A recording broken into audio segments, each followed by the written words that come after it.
오늘 우리에게 허락해 준 하나님의 말씀은 에베소서 3장 16절 말씀입니다.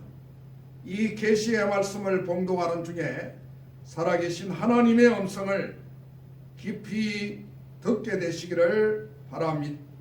얻으신 줄 알고 봉독하겠습니다. 신약 성경 313면입니다. 그의 영광의 풍성함을 따라 그의 성령으로 말미암아 너희 속사람을 능력으로 강건하게 하시오며. 아멘. 이 말씀을 가지고 참 믿음과 참 건강이라는 제목으로 함께 은혜를 나누고자 합니다. 새 소원이 무엇입니까? 이 질문에 대답하는 말이 대부분 소원 성취해야지요 뭐 그럽니다. 그 소원이 무엇이냐고 묻는데 소원 성취해야 된다는 대답입니다. 그 소원이라는 게 뭡니까? 또 물으면 대체로 하는 말이 건강해야지요 그럽니다. 돈 벌어야지요 하는 대답은 없습니다. 요새는 세상이 변해서 그런지 출세해야지요 하는 따위의 대답은 찾아볼 수가 없습니다. 자녀들이 어떻게 되기를 바라느냐는 질문에도 그저 건강해야지요 모두가 같은 얘기입니다. 소원이 참 막연한 것입니다. 거창하게 소원 성취라 말하더니 건강해야지요로 끝나는 것을 보고 이런저런 생각을 하게 되었습니다. 건강이란 중요한 것입니다. 아시는 대로 건강하면 여유가 있습니다. 저는 이런 생각을 해봅니다. 다른 것은 아무것도 없다 해도 나 자신이 건강만 하면 그것만으로 이 사회를 향하여 50% 구제하는 셈이라고 말입니다. 가정에서 내가 건강하면 온 가족에게 여유를 주고 기쁨을 줍니다. 식구 가운데 누구 한 사람이라도 병들면 가족 전체가 영향을 받습니다. 그러니까 나 하나 건강한 것만으로도 사회에 기여하는 셈이 됩니다. 건강한 사람은 무엇이든 먹어도 괜찮고 아무 데서나 자도 탈이 없습니다. 그러나 몸이 약한 사람은 감기란 감기는 다 걸립니다. 어쩌다 찬바람 한번 스치면 콜록거리고 콧물을 흘리고 야단입니다. 아파서 병원에 가면 이것도 먹으면 안 되고 저것도 먹으면 안 된다고 그럽니다. 건강하면 얼마나 좋습니까? 건강의 비결이 무엇입니까? 전문가들이 새해가 되면 여러 방송 대담에서 이런저런 얘기를 합니다마는 결국 음식 적당히 먹고 운동 열심히 하고 그리고 마음이 평안해야 한다는 것입니다. 중요한 것은 건강의 75%가 정신에 달려 있다는 것입니다. 그러니까 여러분이 아무리 보약을 먹고 운동을 한다고 뛰어봐야 그것은 25% 범위 안에 속하는 것입니다. 75%가 마음의 건강에 달려 있습니다. 정신 건강에 달려 있다는 말씀입니다. 여러분, 감정이라는 것은 인간의 어지나 지식보다도 우선하는 것입니다. 생각하는 것과 달리 느낌은 훨씬 더 절대적이고 훨씬 더 원초적입니다. 그러므로 인간의 내적 건강이 중요한 것입니다. 오늘 본문의 사도 바울은 본래 육체적으로 건강치 못한 사람입니다.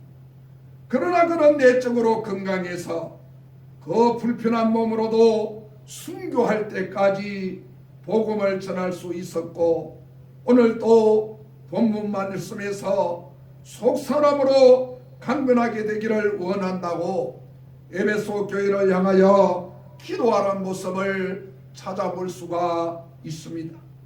건강이란 세계보건기구의 정의에 따르면 단지 무병하거나 허약하지 아니하다는 것을 의미하는 것이 아니라 육체적으로, 정신적으로, 사회적으로 완전히 양호한 상태를 의미한다고 그럽니다.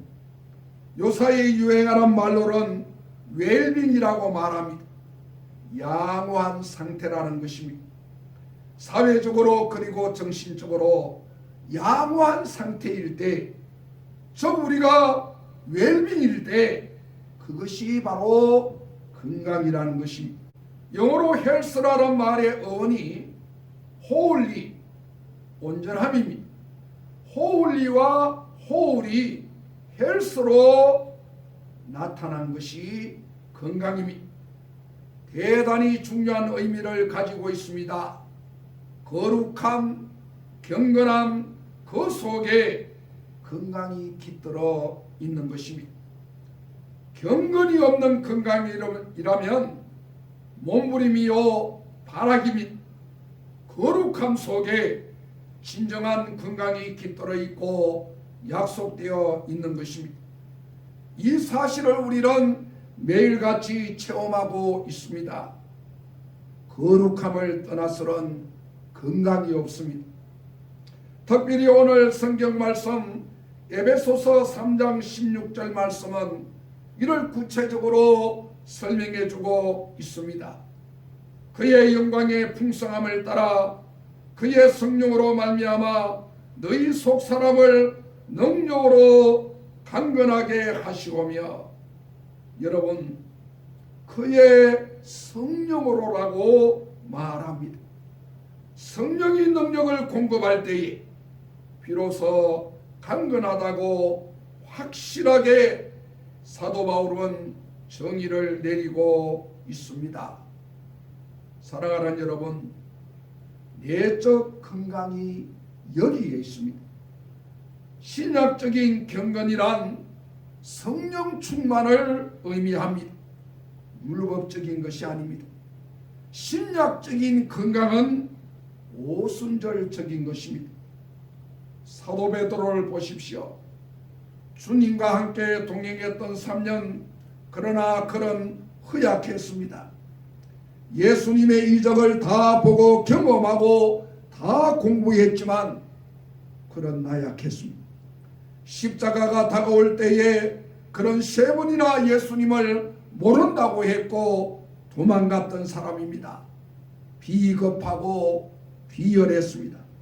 그러나 그가 성령 충만하게 되었을 때에 사람이 달라져 경건을 가지게 됩니다. 자신의 과거도 극복합니다. 마침내 깨끗한 사람으로 주님 앞에 서게 됩니다. 3,000명 무리 앞에서 담대하게 하나님의 말씀을 전하는 사람으로 변화되었습니다. 성령 충만이란 심리적으로 생각하면 신령한 용기요 영적 건강입니다. 올 2021년 한 해는 우리 모두 담대하게 사십시다. 저는 그런 생각도 해보았습니다. 베드로가 3,000명 앞에서 설교할 때에 베드로의 마음속에 그 앞에 앉은 사람이 당신 예전에 예수를 모른다고 하고 도망갔던 사람이 아니오라고 말하지는 않을까 하는 그런 두려움이 없었을까 하고 말입니다. 사도 바울도 그런 두려움이 있었을 것 같습니다. 그러나 괜찮습니다. 성령이 능력을 주시기에 그런 건강합니다. 그래서 베드로는 담대하게 3,000명 앞에서 하나님의 말씀을 전하는 능력의 사람이 됩니다. 본문 17절에서 사도 바울은 또 이렇게 말합니다. 믿음으로 말미암아 그리스도께서 나의 마음에 계시게 하옵시고, 그리스도적 신앙, 십자가 중심의 신앙으로 말미암아 그리스도가 내 마음에 계신다는 것입니다. 오늘 본문에 보면은 그리스도께서 마음에 계시게 하여 달라고 말씀합니다. 계시다, 거한다고 하는 말은 헬라어에 두 단어가 있는데, 하나는 파로이케오라는 말로 이것은 천막을 친다는 뜻이, 입시적으로는 나그네가 거한다는 뜻이, 또 하나 카토이케오라는 말은 영구 거주를 말씀합니다. 바울은 오늘 본문에서 이 후자를 사용하고 있습니다. 주님께서 우리 마음에 영원히 계시게 된다. 그래서 그가 주인이 되시고 그가 목적이 되시고 그가 주도하셔야 내가 건강하다. 그리스도가 내 마음을 다스릴 때에 나는 건강할 수 있다 하는 말씀입니다. 그리고 순간순간 넘치는 사랑, 그것을 확인해야 됩니다. 분에 넘치는 사랑을 느낄 때에 거기에 기적이 있는 것입니다. 에릭 프롬이 사랑을 재미있게 정의한 바가 있습니다. 내가 사랑받고 있기에 나도 저를 사랑한다. 이것은 미숙한 사랑입니다. 당신은 내게 필요합니다. 그런 거로 나는 당신을 사랑합니다. 이렇게 자기 중심적일 때에는 이것도 미숙한 사랑입니다. 내가 당신을 사랑합니다. 그런 거로 당신은 내게 필요합니다. 이것이 바로 성숙한 사랑입니다. 여러분, 성숙한 사랑은 창조적인 것입니다. 대상이 누구인지를 묻지 않습니다. 내가 당신을 사랑하기 때문에 당신은 아름답고, 내가 사랑하기 때문에 당신은 내게 필요합니다. 다른 이유가 없습니다. 이것이 바로 건강한 사랑입니다. 순간순간 사랑을 확인합니다. 전에는 사랑이 아닌 줄 알았는데 이제 보니 사랑이요. 전에는 내가 버려진 줄 알았는데 이제 보니 내가 소중한 존재입니다. 우리가 여행을 가거나 길을 다닐 때에 얼마나 위험합니까? 그러나 우리는 그 고마움을 잘 모릅니다.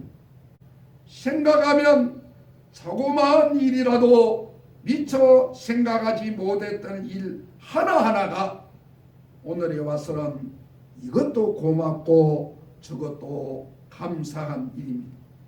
그리스도의 사랑, 그 높이와 넓이와 깊이 넘치는 사랑을 순간순간 깨닫고 또 깨닫고 그럴 때마다 더 건강해지는 것이라고 오늘 본문은 말씀합니다.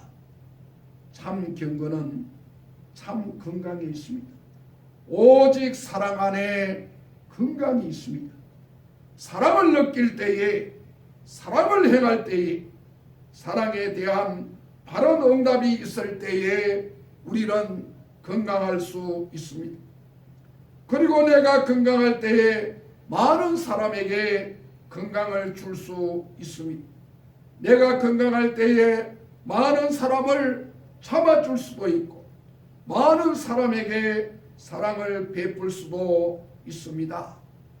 금년 2021년도 신축년 새해에 우리의 기도 제목이 하나님이여 내 속사람으로 강건하게 하옵소서가 되어야 하겠습니다. 이 은혜가 저와 여러분에게 늘 함께 하시기를 이 시간 주님의 이름으로 축원합니다. 아멘.